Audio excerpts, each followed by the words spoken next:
I'll have to see all the options as you come up with them. Bioforce came out of her room. I don't think I can wear this today. Oh, you mean the second skin thing? Let me show you something. She walked over to her quickly before any boys came out. Touch your suit here and here with your index fingers. There's a sensor that relaxes the fit.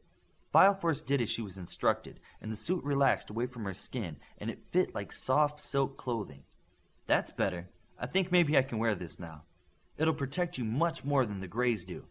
But if you get too big, it becomes too thin to be much good, and too small, the suit won't be able to change with you, she explained. It does the hardening thing like yours? Yes. In yours, I placed even smaller nanobatteries throughout the suit. Here come the boys, Virtuoso said. Darkspeed came out first. His uniform fit a little more snug than his grays. The armor pieces made his shoulders stand out more. He looked much more like a superhero. What do you think? Darkspeed said. Wow, you look like you belong on a city team, Bioforce said. It really makes you look like a superhero, Virtuoso said.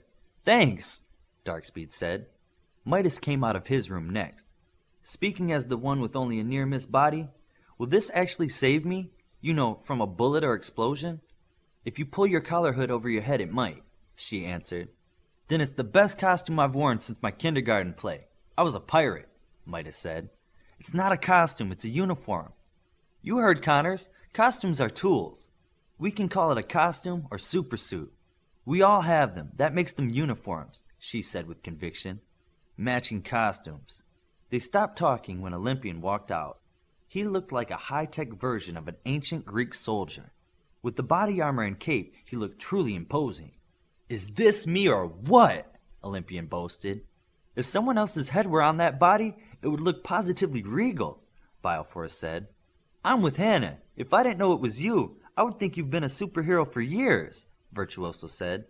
It looks great. Now we have to have a quick breakfast and get to class, Darkspeed said as he took charge. First team left the dorm together and made their way to the cafeteria in the basement. Midas and Virtuoso still looked on with wonder at what they had made. Each of them braced for the eyes of the other alphas as they entered the room. All talking stopped when first team entered in their new uniforms. The other alphas were mostly done with breakfast and had plenty of time to stare. Some made comments under their breath. Some shouted questions out loud. Midas, where did you get the new duds? Jack asked. Not duds, nano armor. IQ, Armory, Knight, She, Virtuoso, and yours truly all helped make the stuff. Mostly IQ, Midas answered from his table. Hey Irish, Jack called out from her seat. When did the rest of us get the new stuff? Later this week. First team helped create the nano vat that made the suits, so they got them first. Fifth team gets them next. Cyber was the leader of fifth team, IQ's team. How well will that integrate with my systems? He asked. I've been working on something special with Knight for you, IQ assured him. The mood had changed. Everyone wanted their uniforms next. Question after question was asked of anyone who had anything to do with the project from Lab 7. IQ was suddenly the most popular person in the room. Questions on what the uniform could do, how it worked, how it was repaired, how long before an onboard computer was added, did it play music in the hood, and even more questions. I'm so glad we did that vat. Now we can let IQ deal with all the special orders, Virtuoso said. I don't know. I mean, I know these plates are hard. I can feel the stiff nano pattern inside of them. Fingers ran over his shoulder pieces. But I just think it could be much stronger. How? She asked. I don't know. It's like knowing you can do something but can't quite figure out how. You know what I mean? I know you have less than 3 minutes left to eat your breakfast, Darkspeed said. I only eat half of breakfast. They feed us again in 3.5 hours. How hungry can I get? Then finish so we can get to class. First team entered their classroom to see a stunned Miss Waldron. Where did you get those costumes? There are new uniforms, she was quick to say. Where did you get them? We made them out of carbon nanotubes. You're kidding. How? Miss Waldron asked. If you have an hour, I'll lay it all out for you, she said. Sure. Miss Waldron split into several Miss Waldrons. Wait, Darkspeed said. If you're going to do show and tell, let us hear it too.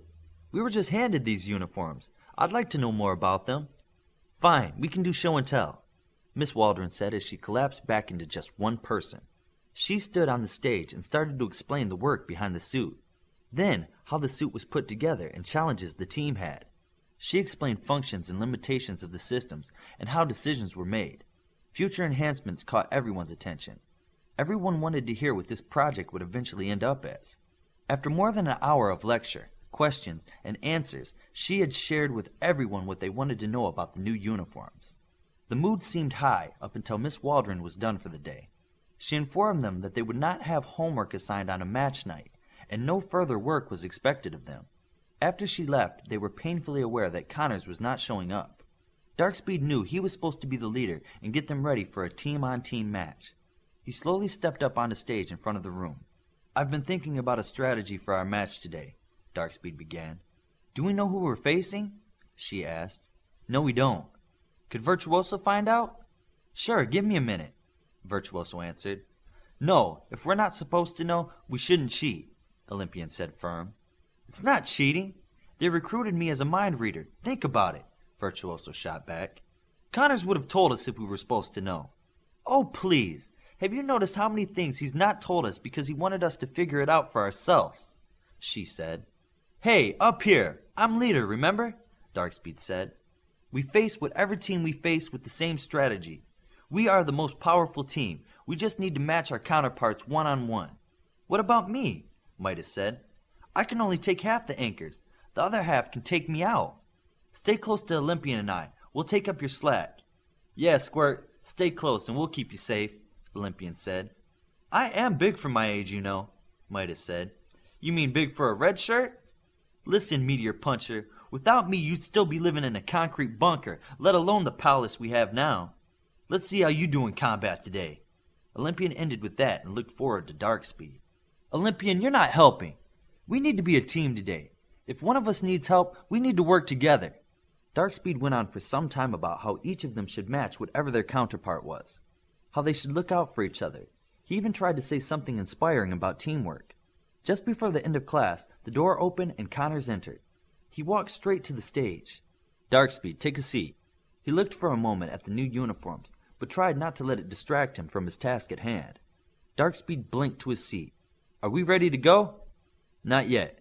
You need to know the rules of what is called a pins match." Connors picked up a marker and started drawing on the white board in front of the classroom. "This is the pit. Here on each side is what is known as a rack. It's a steel alloy pedestal driven into the ground, all the way to the steel bottom Midas made. You are not allowed to move. They are off limits. There are 6 holes in each rack. Each side starts out with 3 steel pins in half of the holes. The team that can get all 6 pins into their rack wins. The racks are connected to the dugout by computer. Only 1 pin can be checked out by any one person. 3 people can have 3 separate pins, or 1 can place a pin in the rack, then get another. Other than that, there are no rules. You wear red harnesses and the other team doesn't want you to get their pins. Any questions? Good." Connors never gave them time to ask any questions as he finished writing on the white board. "Get to the dugout and get harnessed up." First team was getting harnessed up when second team showed up to do the same. Darkspeed looked at his teammates with a nod of encouragement. Midas deflated. He knew Ion was too fast for him. "Don't worry, I'll have this match won quick," Darkspeed whispered to Midas. "Good," Midas said. He wasn't looking forward to another defeat at Ion's hands. As they were finishing, other alphas started to show up and take places in the stands. Soon, teachers, coaches, techs, and Dr. DeClute were in the stands. Coach Spurs took center place and called both teams to him. "Listen up." Spurs used his big Texan voice. "I will project a laser into the center of the field, separating the field into 2 halves. I will then give you a 10-second countdown followed by the horn. On that sound, you may cross the center. Before that, you nor your powers can cross that line. If you so much as kick dirt over it, I will disqualify you. Any questions?" Spurs paused for a moment. "Good.